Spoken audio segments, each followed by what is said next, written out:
Welcome back to Greels, Reels, everybody, the podcast where I get to chat with athletes that I've had the privilege of getting to meet throughout my crazy life of working in sports. Now, today's guest is one of the first guys who was on a team that I got to work with and who ended up going pro. If you've heard of him, you know that he's probably the most consistent athlete out there to date right now. Most outstanding rookie, most outstanding special teams player of the year for the Canadian Football League. Ladies and gentlemen, Lewis Ward. How you doing, Lewis? I'm not too bad. Thanks for having me. All right, so the video that we just filmed with Lewis, it came out last night, was just how to take care of a Bernese Mountain Dog. He's a big boy, Fergus. What made you want to get a dog like that? I mean, I spent a few years in Switzerland, and that's kind of where they come from. My mom kind of fell in love with the breed over there. We brought one over from Switzerland. I've had three in my family now, and I got to a point where, there's never a great time to get a dog. You're always going to be busy and doing stuff, but the opportunity came up for me to grab them, and I just thought, if there's gonna be a time, or if I want a dog, it's not gonna be a perfect time, so why not now? And I've enjoyed every minute of having them around and the challenges that come with it, and you just love the breed and their affection, and they're a lot of fun. Yeah, so we just got back from a little 5K walk where we talked and joked about a few things, and it's great. I definitely recommend go check out that video after you finish listening to the podcast. But we'll get into your playing career, and things didn't always kind of start in Canada for you. You have a little bit of an English background. Let's talk about that. Yeah, I was born in England. I lived there till I was 11. Moved to Switzerland and then moved to Canada in grade 8. So I spent about 3 years in Switzerland. But yeah, no, growing up, I was a big soccer guy. Played a pretty high level of soccer all the way till university. And then once I kind of hit kind of Canada, that's when I was exposed to a lot more sports, basketball, football, stuff like that. So I was, I've always been pretty athletic. It wasn't just soccer. It wasn't just football. So I think those skills have helped me, get to where I am today. Yeah, and of course soccer. I mean, you kick the ball a lot, and now in football, you're a place kicker. What have been the comparisons that you've seen between what you're doing in soccer till now? I mean, in soccer, you got a lot of different types of kicks. It's more flow kind of thing, whereas what I do now is literally the same thing over and over and over again. And it's part of, that's part of the craft, is being able to do it over and over again. Soccer, you've got to take your athleticism and, kind of use it on the fly.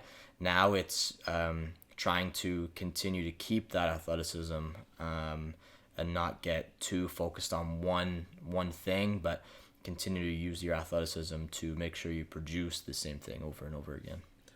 So, in terms of the consistency and just remaining, doing the same thing over and over again, what techniques, develop into, a good kick? What separates a good kick from a bad kick? It all starts with a mindset, I would guess. Coming out for any field goal is a thing where it's, you can't be jogging out onto the field and the team needs you going, we need this. I might have it, I might not. The trick is to go out there with some confidence and know that you've done this kick before, and it doesn't, nothing changes. But and then there's just goes in the aspect of just being free and flowing through it, and then knowing that, the preparation that you've had going into it, of working on proper swing and proper ball contact, that everything goes the way it's supposed to go. Now, your path to the CFL, as some may find it hard to believe, was actually a tough one. Going into your draft year, you didn't hear your name called, but I mean, through all that kind of adversity, and then having to go back to the University of Ottawa for another year, how did all that kind of come together in your youth sports career to develop into the pro that you are today?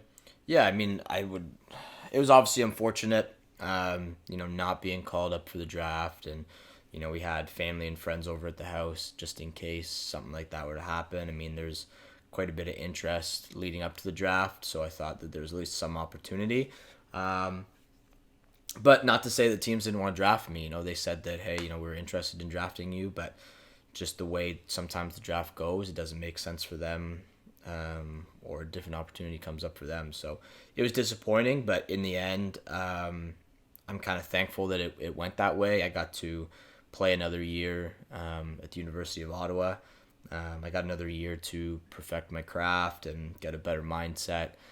In that last year, I broke some records that I wasn't aware of, and there were some big kicks in that season that, I can say, hey, I've done this before, and it translated into the last few years into the CFL.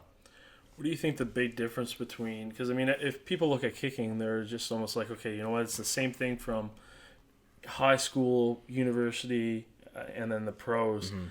What do you think the big difference is, though?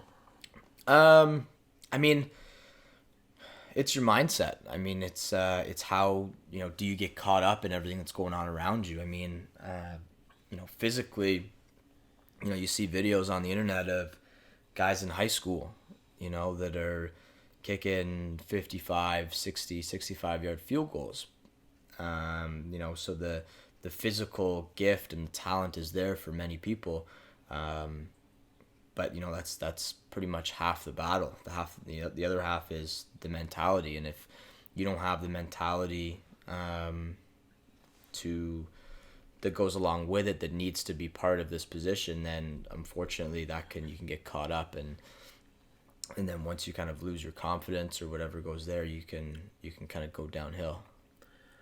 And you mentioned, not getting caught up in the moment. And I think one thing that really helped you at being at the University of Ottawa to transition into the pro game is a game that comes around, at the end of September, at the beginning of October, the Panda game. Yeah. It's at TD Place, which is now your home field.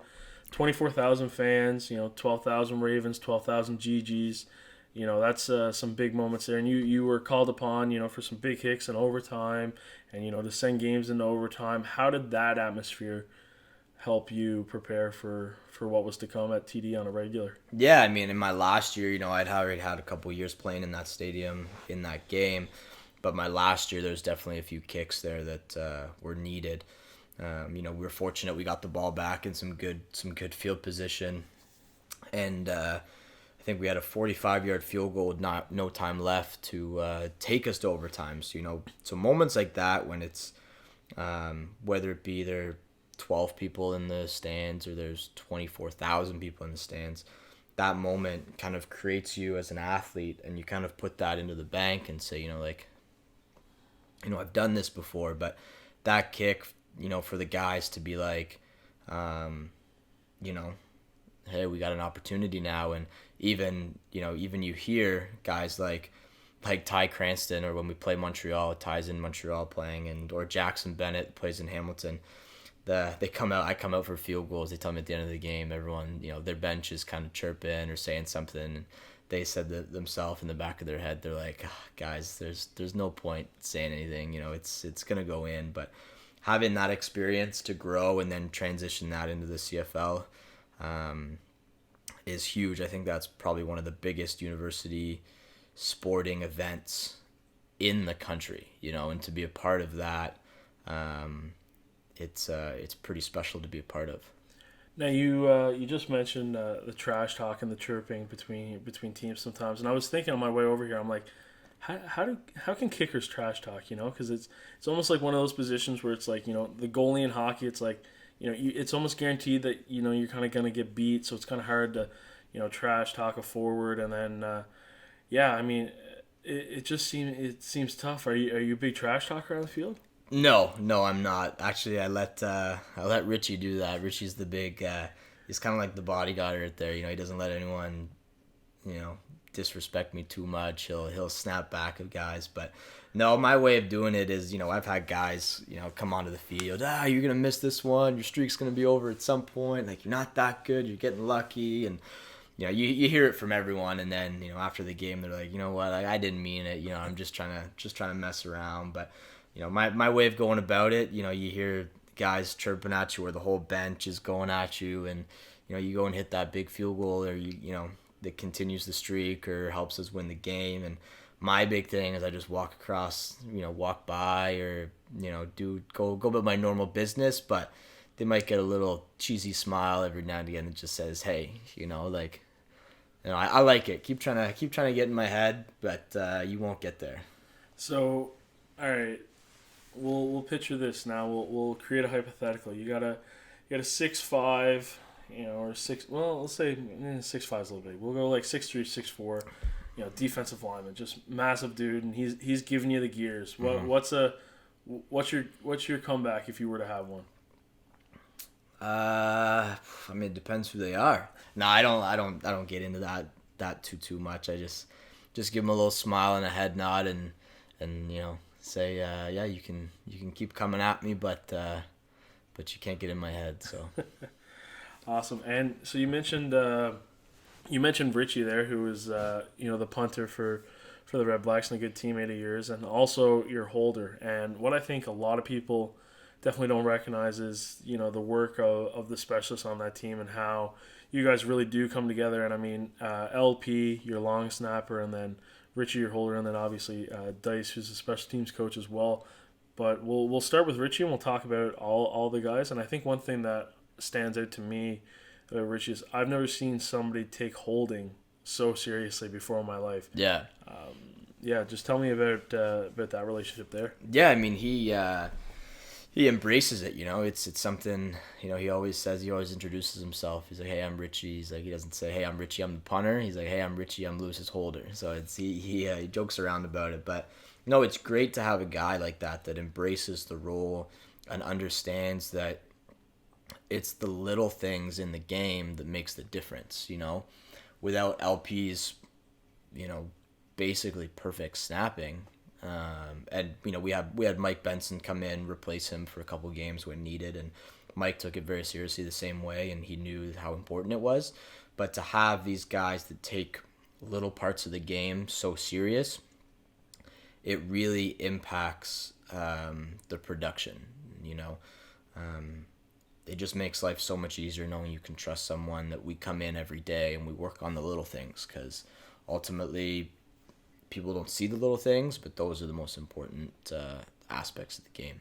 I think one thing that blows my mind in terms of long snapping and LP is that, like, what separates a good long snapper from a great long snapper, and we were talking about this earlier, is the fact that they can get the ball off to the holder where the laces are where they already need to be. Yeah.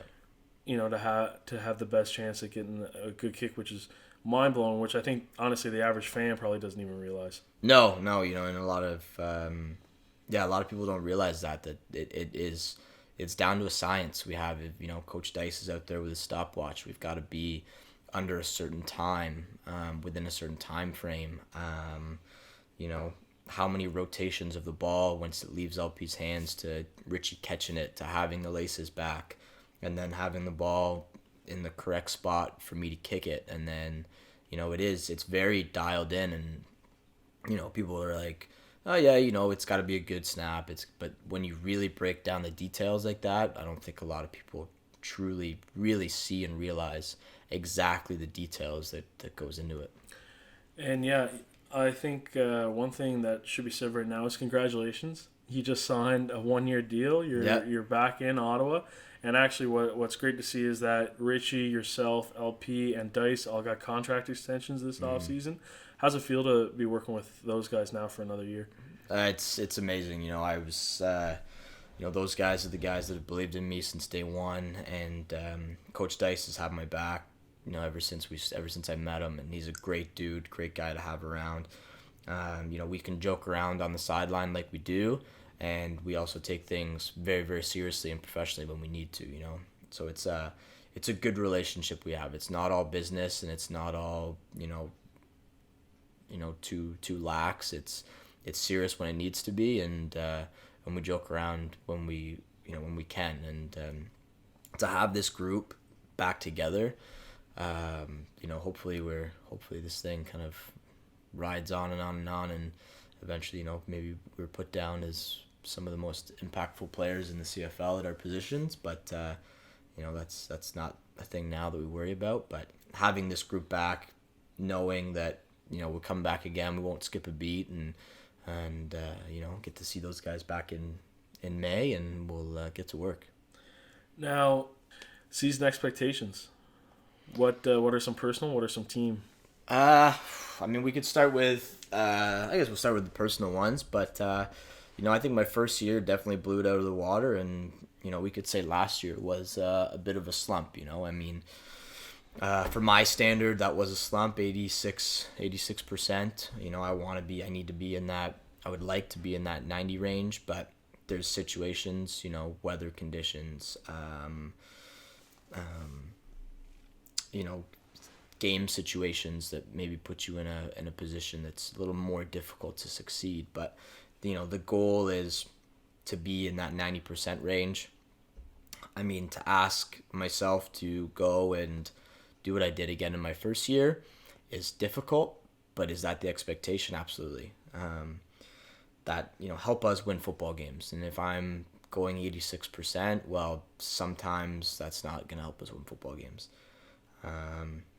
Team wise, I would like to be a little more lead by example kind of leader this year. Going into my second contract, my third year with the Red Blacks.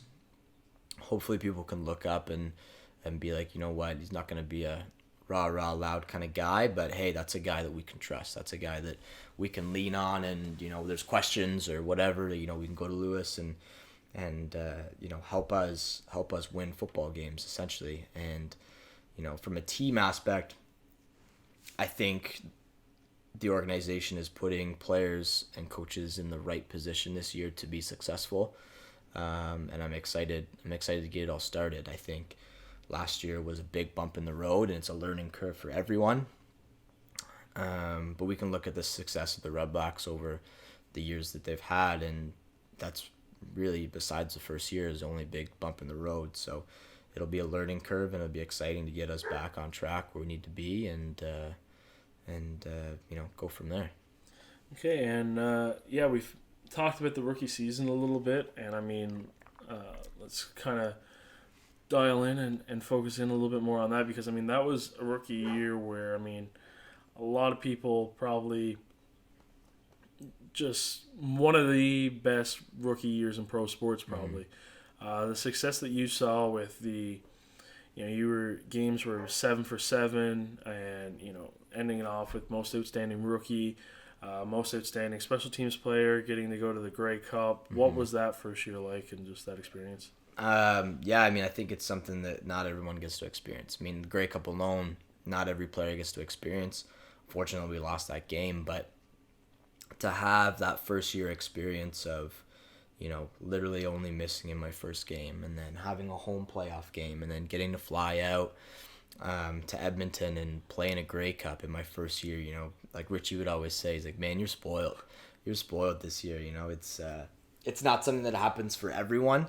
And sometimes you don't look back and appreciate everything that's happened. You kind of look at the failures. I went 86% last year. The team didn't do well last year, but in reality, it's just a little bump, and you've got to look at your positives more than your negatives.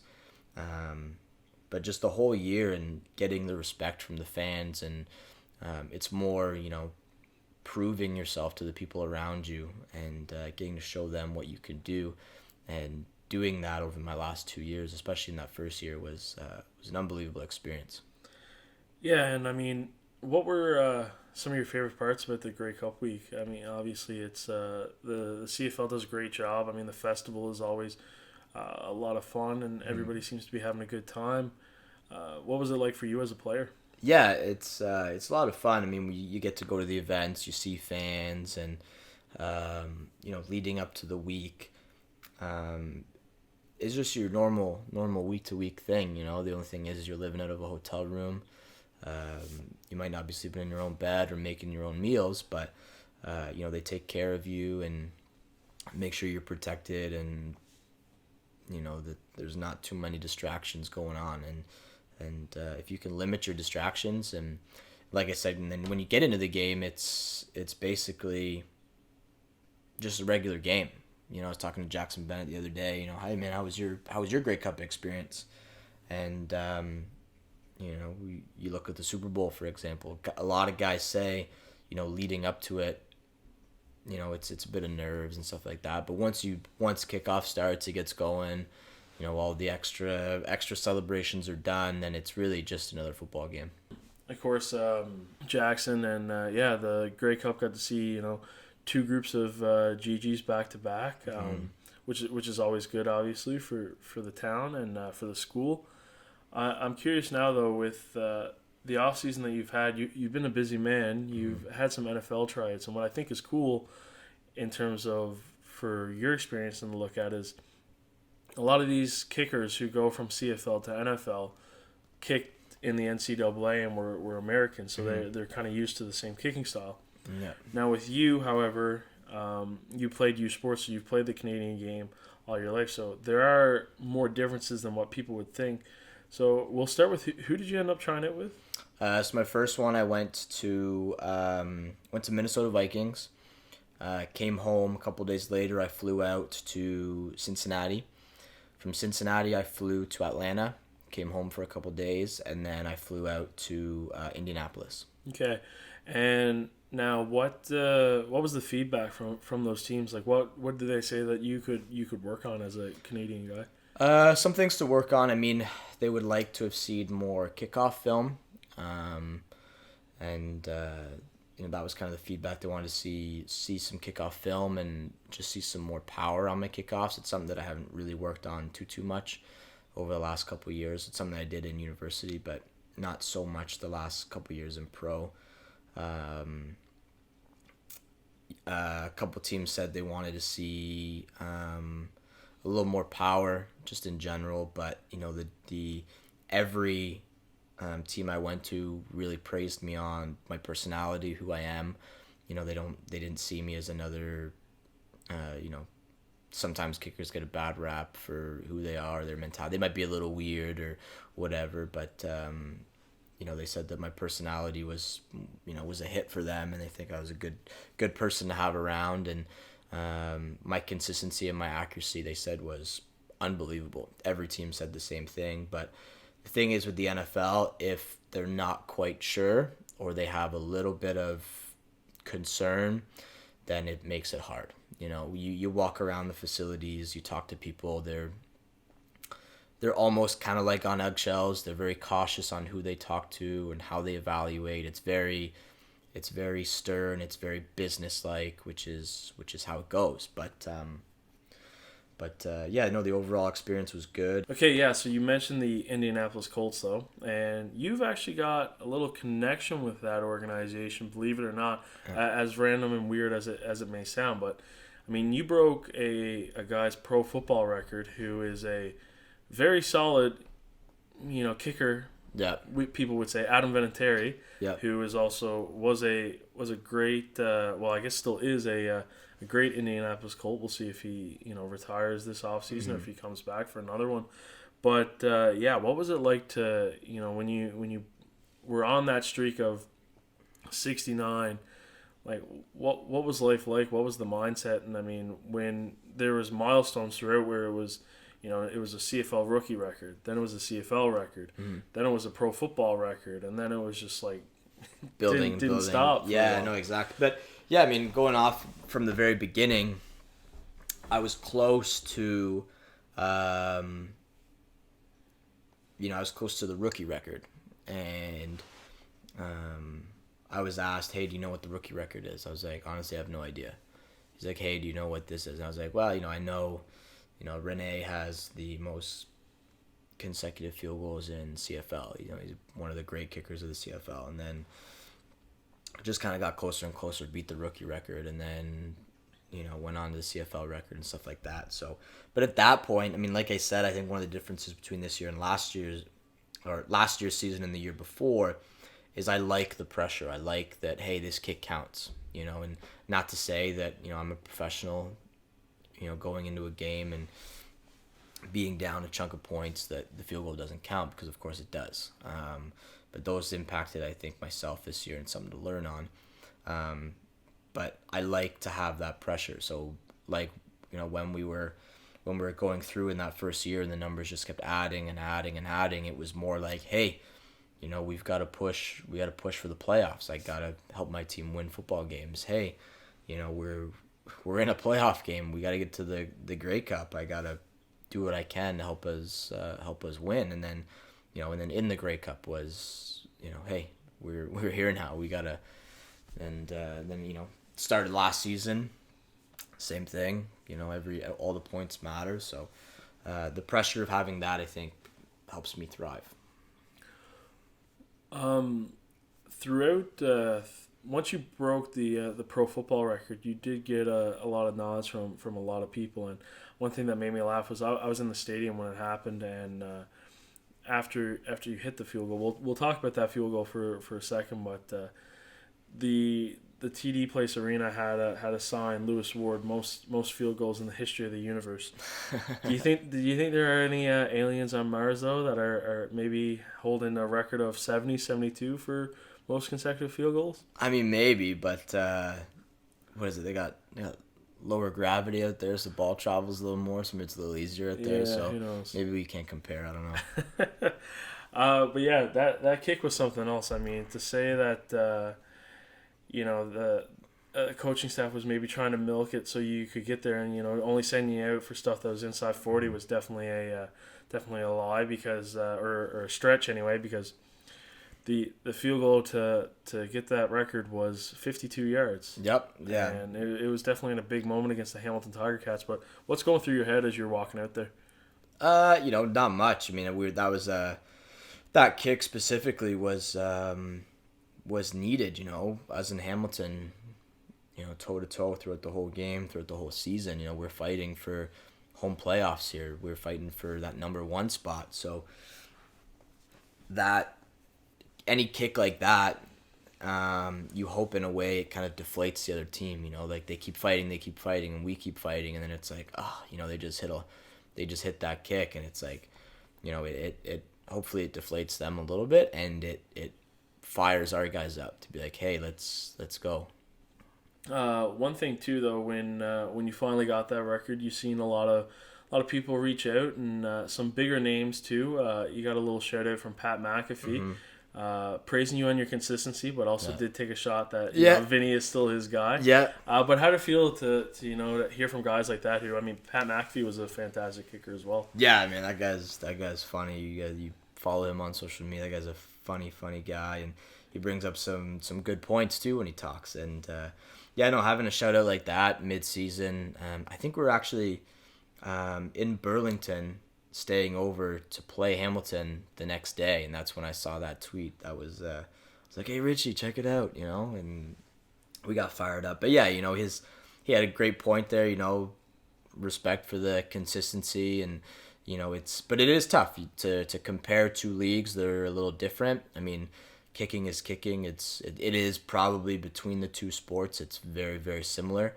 Probably one of the easiest things to translate or transition to within the two leagues, but there are some differences. Field position, balls off a tee. Some guys kick a ball off a tee. They're down there, you're off the ground. But yeah, it's Vinatieri's his guy, and he's got to defend him. But yeah, I'm sure Richie would take you, and I can just see Richie and Pat now sat at a bar or sat on the sideline, just placing bets on each of you guys going toe to toe. Yeah, it'd be pretty funny. I'd pay to see that. I'd buy a ticket to that. That'd be a interesting show, I'm sure. Okay, all right. So we're gonna hop into like a little random question period here now. Which celebrity would you want as your quarterback? I think I'd go with Mark Wahlberg. He's in good shape, dude. I think he could take command of an offense, and he'd be a fun guy, good leader to have around. I think he'd do well. Yeah, I guess I like Wahlberg in a few of those movies. I'm terrible with celebrities though, and I can never think of what movies he's in right off the top of my head. I gotta Google, and then the little thing comes up, and then it's like, oh yeah, he's in that one. He's in one boxing movie though, eh? That's pretty good. Yes, I don't know what that's called now that you mention it, but yeah, I believe so. Yeah, just a great guy. Yeah, I think from that he'd be a good leader too. Yeah. Guy who could fire the boys up. Okay, would you rather hit the upright and miss, or miss a kick, 30 yards right? And it's both same situation. Oh, man, it's frustrating when you ding one off the upright, but if you miss it that bad, man, that's not a good kick. So I take the upright. The joke with the specialist is I'll probably hit an upright at least once a week. So it's that's the fun thing. If I'm not hitting an upright, then preparation in the week is not quite the same. So I take the upright for sure. Yeah. I mean, hey, though, you hit a 30-yard field, or sorry, you missed 30 yards to the left. A lucky fan might get a little souvenir from the game. Yeah. Okay, if you could play any other position, what would you be? Ooh. Now this is very, very different. This is very opposite to what I do, and definitely probably not my body type. But I think playing offensive line would be fun. Yeah, eh? Yeah, I think that would be fun. What, guard, center, tackle? Either one. I think they're Yeah. all, there's a lot of those guys are smart dudes and they're pretty physical strong. They're just great athletes. I don't think people really realize, how athletic those guys can be. So to have a body type that's that big and that athletic is pretty impressive. So What do you think of the scenario then? Alex Mateus, your center goes out for a field goal during a game, and then you take some reps at center. You think coach will be up for that?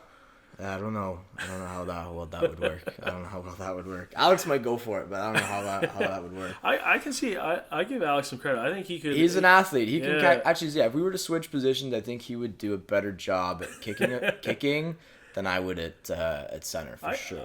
I give him 28 yards. Yeah, he's an athlete, and I know he's got a bit of a soccer background, and you should see this guy juggle a soccer ball. He can go forever. Yeah. Eh? Okay, last question. Would you rather a rule change where football players now have to wear rollerblades or baseball gloves on their hands? So 2 gloves on both hands or rollerblades? Well, how would I kick in rollerblades? Yeah, that's the Right. thing. For wide receiver, this would almost be a better question. But for you, I guess it's a little bit tougher. I mean, I would have to go with the gloves. I mean, I think you could still play the game limited with gloves, but yeah, I think rollerblades. I think it'd just be too difficult For kickers, anyway. I think for majority of the dudes, you gotta be able to move and. You wouldn't want to see a wide receiver who could run a 4.4. But how are you gonna block and true. and drop back to throw a pass in rollerblades? Roller derby, they do it in there. I guess they got the circular rink. Yeah, though, might need a arena change. We could maybe. try it out and see which one we think's best. Throw it in preseason. The gloves might make fake field goals. A little bit tougher though, or maybe You easier. can hide the ball though. Yeah, just fake snap just directly to you, and then you run it in. You catch with a little baseball glove. Maybe I'll take one out this year and lighten up the mood a little bit in practice. Yeah, see what happens. See what Richie says in LP, and see if they're up for it. And of course, Dice gotta. Yeah, he's got to go through the big man first, make sure it's okay. Yeah. But So yeah, this is the part of the podcast where the floor is yours. We get to talk about anything that you want, whether it's a childhood story, a life lesson, or just a random fact that you know and you think is pretty funny and that people should know. But yeah, floor is yours, Lewis. yeah, okay. I would probably say to any of the young athletes out there, boys or girls, or whatever sport you're playing.